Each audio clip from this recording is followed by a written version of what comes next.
Вітаю, панове. Как говорят в народе, не было бы счастья, так несчастье помогло. Немножко предыстории. На заднем фоне моя первая машина, электромобиль, которую я конвертировал из бензиновой Славуты. Славуту я покупал из салона еще в 2000 году. И она у меня на бензиновой тяге ходила где-то до 2010 года.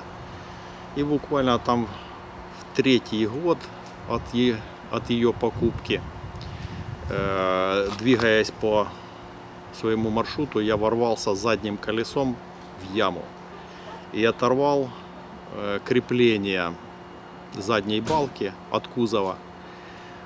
Ну, естественно, потом заехал на ремонт, приварили мне, съездил на развал схождения, сделал развал, все вроде хорошо.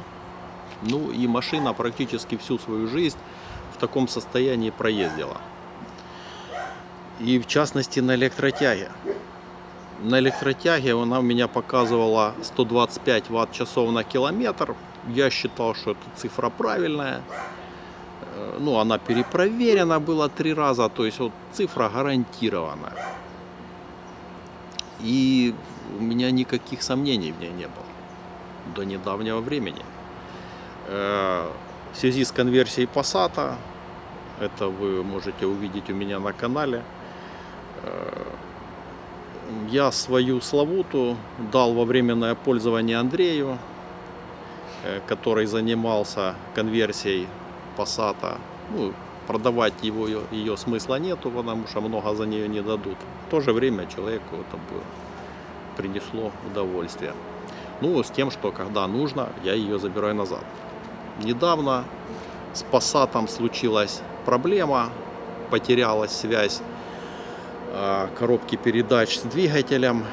Я думаю, что об этом расскажу в другом выпуске. Но не суть важно. Я сел снова на Славуту и вдруг обнаружил, что расход сейчас 100, ну может там 105 ватт-часов на километр.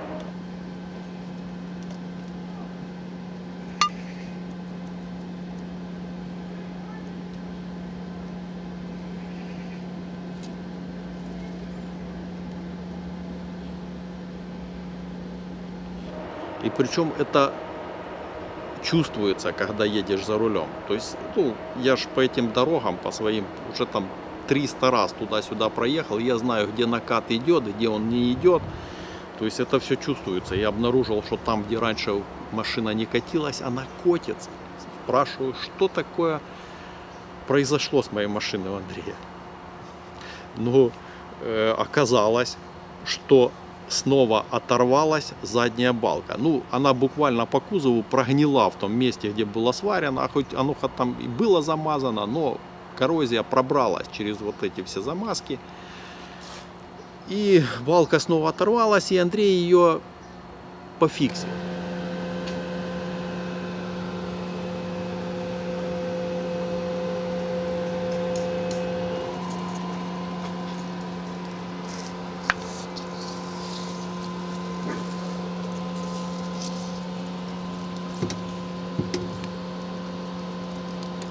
И заодно исправил геометрию кузова.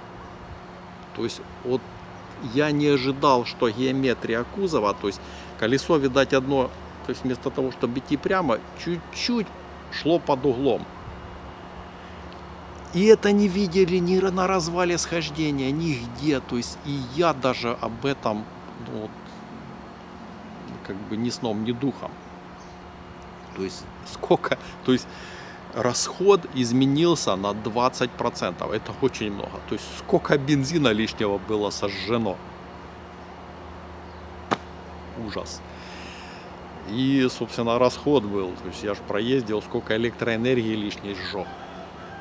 Поэтому вот если машина была в употреблении, я не знаю, кто может проверить геометрию кузова. То есть если такие специалисты, где их найти? Но думаю, по-любому это стоит сделать. Причем я не наблюдал особо расхода резины. То есть ну, не стачивалась она такая, что, вот, грубо говоря, за год там резина, чтобы уходила. Нет, она не уходила. То есть, скорее всего, протектор, он как бы не терся, а шел чуть-чуть наискосок и просто изгибался. И вот на изгибе этого протектора терялись эти 20%. Ну, машине уже 21 год. Столько Таврии не живут, как правило. Но, в общем, делайте выводы. Я, если честно, в шоке.